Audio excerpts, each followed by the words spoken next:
Tapi dia mengatakan, dia bilang ma aslamtu li hadza.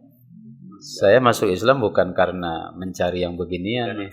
Bukan untuk ini, bukan karena gonimah, karena uang, tidak. Tapi dia katakan walakin uridu an usiba bisaham fi hadza, dia bilang. Tapi saya ingin saya tertusuk panah di sini. Dia tunjukkan ke lehernya.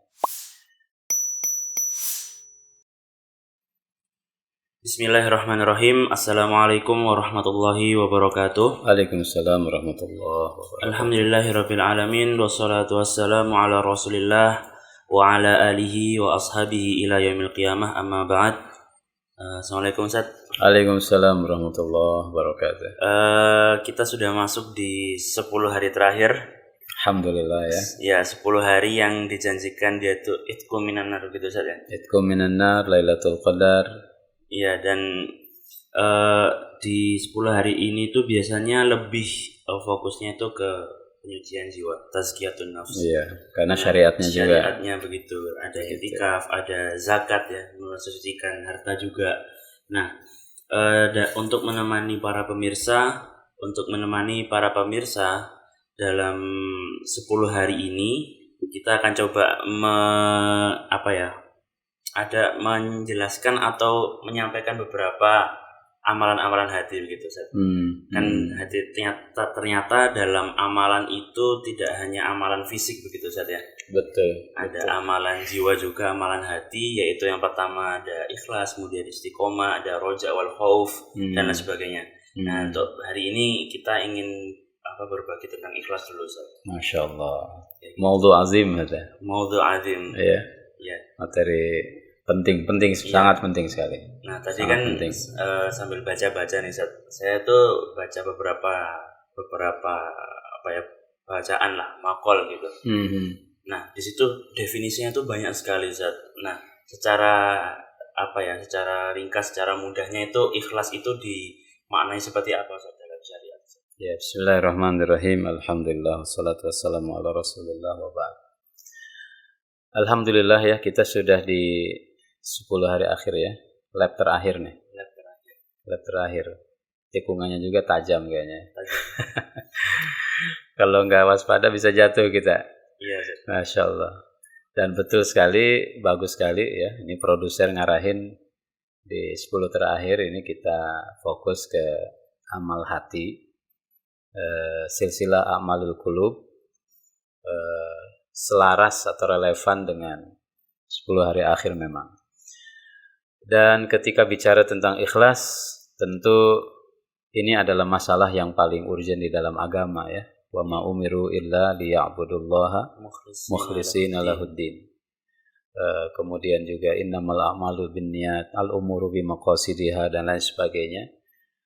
Serta penentu amal memang ikhlas. Kalau enggak ada ikhlasnya, amal tidak akan bernilai di sisi Allah Subhanahu wa taala. Faja'alnahu haba'an mansura, kalau enggak ada ikhlas kan? Iya. Ibarat debu ada di atas batu ketiup angin ya hilang begitu saja. Mudah-mudahan kita tidak seperti itu insyaallah taala. Amin. Kalau definisi ikhlas mungkin kita coba kutip beberapa pendapat. Misalkan di sini Ibrahim bin Adham mengatakan al-ikhlas sidqun niyah ma'allah. Ikhlas itu kejujuran niat bersama Allah Subhanahu wa taala.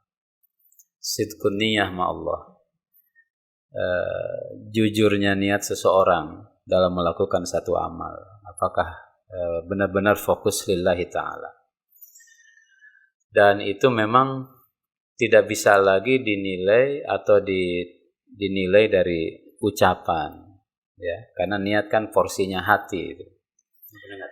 Benar-benar nggak terlihat. Persis seperti ketika ada seorang sahabat datang kepada Nabi SAW ya, alimni al-Islam, ajarkan kepadaku Islam wahai Rasul. Kata Rasulullah, menyerahkan kepada sahabat untuk ngajarin dia. Kemudian pada perang Khaybar Nabi mendapatkan ghanimah banyak.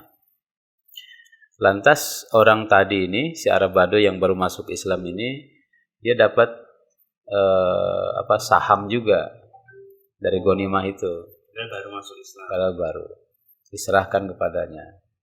Tapi dia mengatakan, dia bilang ma aslamtu li hadza. Saya masuk Islam bukan karena mencari yang beginian, bukan untuk ini, bukan karena ghanimah, karena uang, tidak. Tapi dia katakan walakin uridu an usiba bisaham fi hadza, dia bilang. Tapi saya ingin saya tertusuk panah di sini. Dia tunjukkan ke lehernya. Dalam satu peperangan, ya, dia ikut perang, ikut jihad bersama Rasulullah dan kaum muslimin. Atau sebelum itu Rasul mengatakan shadaqa, ya, aflaha in shadaq. Kalau memang dia omongannya benar, niatnya benar, dia beruntung. Maksudnya dia akan dikabulkan oleh Allah Subhanahu wa taala kalau dia benar. Ya. Kemudian dalam jihad Rasul nanya orang itu dan ternyata dia sudah syahid. Dan betul persis seperti yang dia tunjukkan di sini. Di lehernya tertusuk panah. Nah, itu sidqun niyah sama Allah Subhanahu wa taala. Ya kan? Berarti dia tuh ikhlas tuh. Omongannya itu sesuai dengan hatinya. Dan kalau sesuai berarti nanti Allah tunjukin jalannya untuk nyampe ke situ. Betul, Allah akan menunjukkan jalannya. Maka Nabi sallallahu alaihi wasallam, kemudian kata Nabi ketika menyolatkan orang itu, fasadaqallaha wa saddaqahu. Karena dia jujur kepada Allah, Allah pun jujur kepada dia. Allah langsung yang membenarkan. Iya, Allah membenarkan. Omongan dia itu sesuai hatinya gitu. Tidak hanya sekedar bunga-bunga atau nyenangin Nabi, atau sekedar lobby-lobby atau mujamalah biar kelihatan serius, enggak. Dan betul Allah annahu saddaqallah aw sadaqallaha fasaddaqahu. Nah, itu mungkin itu salah satu definisi ikhlas dan pengertian ikhlas, ya, dari sekian banyak definisi yang disampaikan oleh para ulama. Orang Badui itu menjadi salah satu cerita yang luar biasa, ya, Masya Allah. Berarti selanjutnya pertanyaannya itu berarti orang yang ikhlas itu kayak gimana? Bisa disebut ikhlas tuh ketika apa? Bisa disebut ikhlas ketika dia beramal fokus hanya untuk Allah Subhanahu wa taala. La ya'malu syai'an illa lillah. Kemudian juga bisa disebut ikhlas dalam salah satu definisi para ulama, mastawa fihi madihuhu wa dhamuhu. Mau dipuji, mau dicaci, biasa aja. Nggak naik darah. Iya, nggak naik darah. Nggak turun darah. Nggak turun darah juga, nggak ngedrop. Kemudian juga nggak sepaneng, ya. Benar. Ya, pokoknya sama aja. Sama aja. Karena fokus dia Allah Subhanahu wa taala. Ya'mala syai'an li ajlillah. Dia lakukan segala sesuatu itu untuk Allah Subhanahu wa taala. Berarti itu memang enggak kelihatan ya, Zat. Itu amalul qalbi. Makanya kan silsilah amal qulub. Secara zahir sama sekali enggak terlihat. Iya. Jadi bahkan nanti itu di kisah para ulama justru kita melihat, ya, mereka tuh sangat serius sekali untuk ikhfa'il amal, menyembunyikan amal.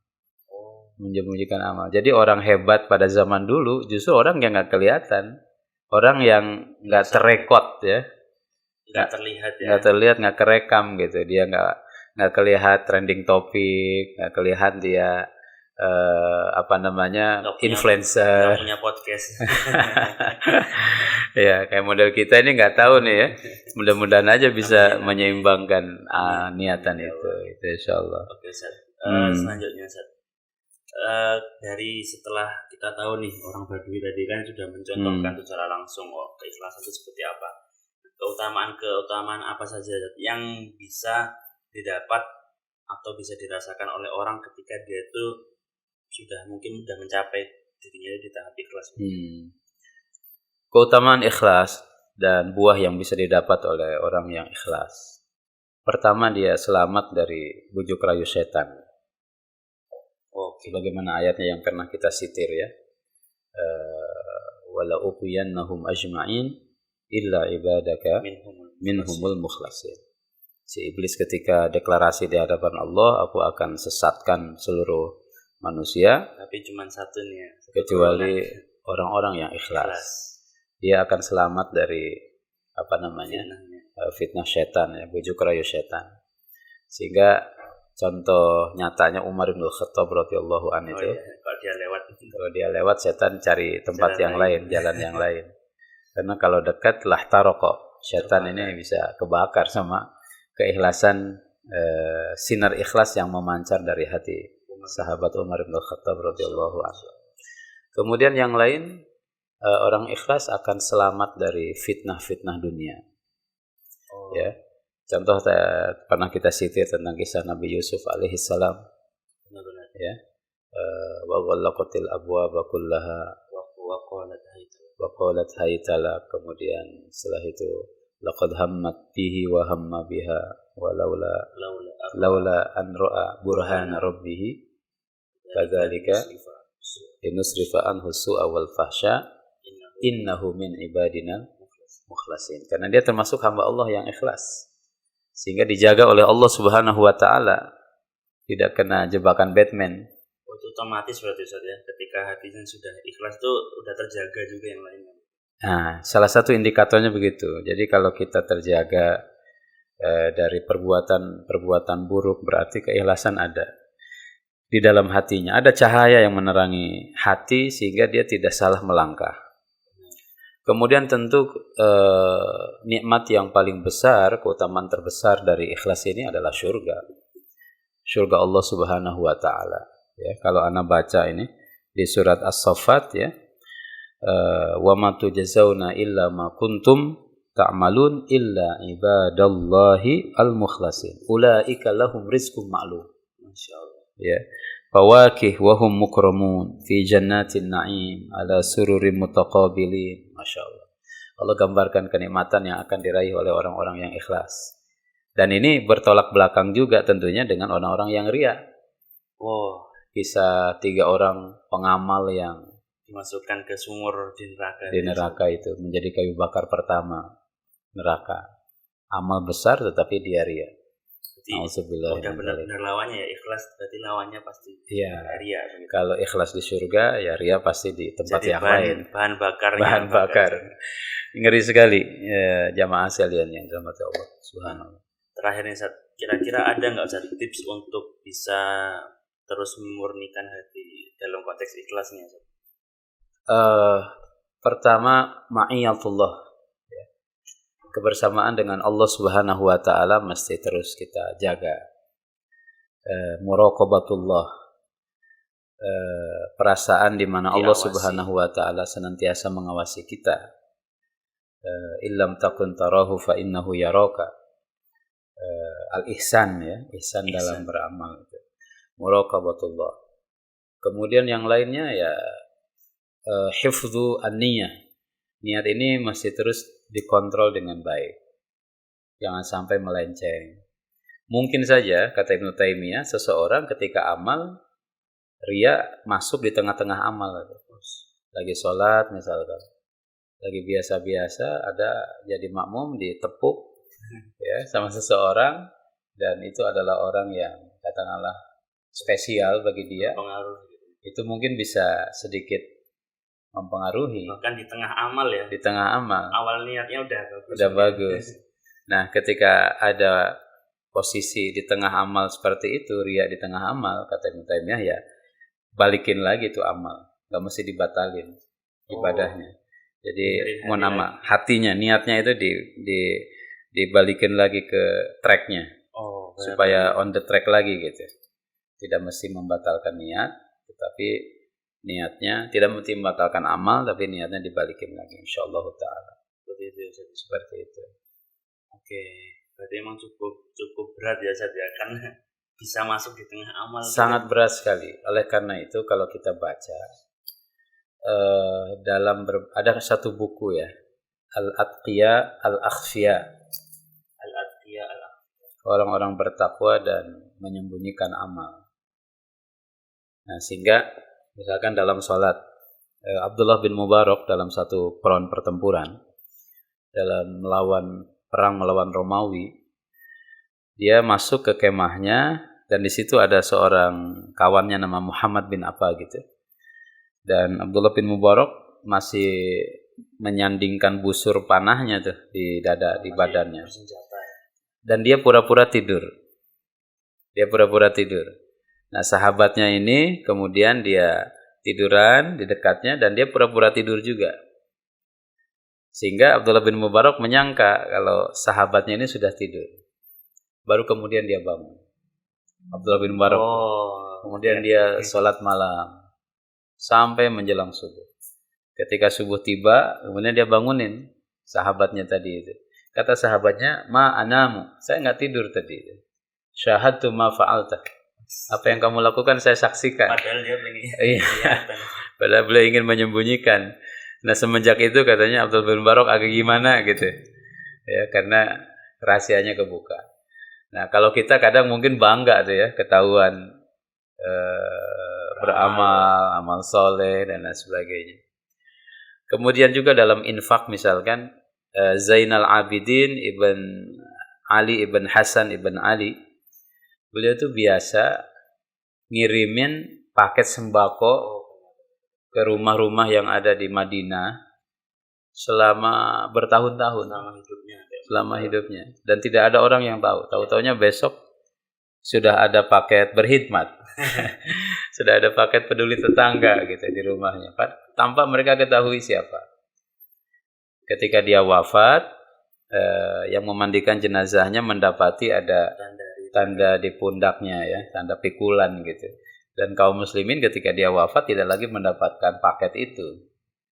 Dan mereka paham, baru tahu bahwasanya yang selama ini ngirim itu adalah Zainul Abidin radhiyallahu anhu, masya Allah. Itu keikhlasan yang luar biasa sekali. Dalam jihad misalkan ada tuh kisah tentang Sahibun Naqab. Jadi Maslamah bin Abdul Malik kalau nggak salah, dia jadi komandan pasukan. Kemudian mau menaklukkan sebuah benteng, susah sekali. Akhirnya ada prajurit yang itu tuh, yang berinovasi membuat lubang. Ya, membuat terowongan. Sehingga dia bisa masuk ke akses benteng dalam musuh, membuka pintu, kaum muslimin masuk, jatuhlah benteng itu. Sampai akhir peperangan nggak ada yang ngaku. Nggak ada yang tahu juga siapa tuh Sahibun Naqab yang bikin terowongan. Sampai komandan Maslamah itu mengatakan, kalau dia tidak datang ke kemahku malam ini, maka aku tidak ridho kepada dia. Ya, aku sebagai pemimpin nggak ridho sama dia nih. Nggak tahu soalnya. Kemudian malam-malam datang ke kemahnya. Kata pengawal Maslamah, siapa Anda? Apakah Anda yang membuat terowongan? Dia bilang, la. Bal ana a'rif man huwa. Saya tahu orang, saya mau ngasih informasi ini. Dia itu siapa? Kemudian ketemu sama Mas Lama, dia bilang ana a'rifu man sahibun naqab, lakin bisyurut. Dengan syarat. Ya, saya kasih tahu tapi ada syaratnya. Yang pertama la tasalhu. Jangan kau tanyakan dia. Ya, tanyakan namanya. Wa idza dhahaba la tatba'hu. Kalau dia pergi jangan diikuti. Kemudian yang ketiga dia bilang jangan laporkan dia kepada khalifah di Damaskus kalau dia pelakunya. Karena Mas Lama sempat mengatakan kalau dia nggak ngaku akan saya laporkan gitu. Ini dianggap menentang kebijakan atau tidak taat kepada komandan, kan ngeri juga. Iya. Kata Mas Lama, na'am, ana ala syurutikum. Kemudian dia mengatakan ana sahibun naqab. Ya, dia ngaku berarti kan dia nggak salah dong. Iya. Dan dia juga masih terjaga. Nggak ada yang tahu juga identitasnya. Nggak boleh nanya. Nggak boleh diikutin perginya. Nah, sehingga Mas Lamah itu kalau dia dalam kesulitan, dia senantiasa berdoa, Allahumma syurni ma'as sahibin naqab. Ya Allah, kumpulkan aku kelak nanti di hari kiamat dengan si prajurit yang membuat terowongan. Subhanallah. Berarti itu sampai kayak cerita sejarah di Mas Lama itu nggak ketahuan juga. Nggak ketahuan ya. mungkin rahasia itu akan kebuka nanti di alam mahsyar. Masya Allah. Subhanallah, Allahu Akbar. Baik. Terima kasih Ustaz atas kisah inspiratifnya hari ini.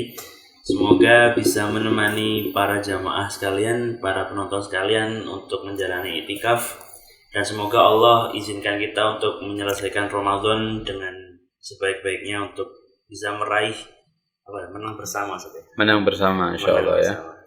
Menang puasanya, menang amalnya, dapat mutakin ya. Amin. Insyaallah. Jazakumullah khairan Ustaz. Barakallahu fiik. Insyaallah jazakallahu khair. Terima kasih para pemirsa untuk hari ini, sampai berjumpa di podcast aku selanjutnya. Wassalamualaikum warahmatullahi wabarakatuh. Waalaikumsalam warahmatullahi wabarakatuh.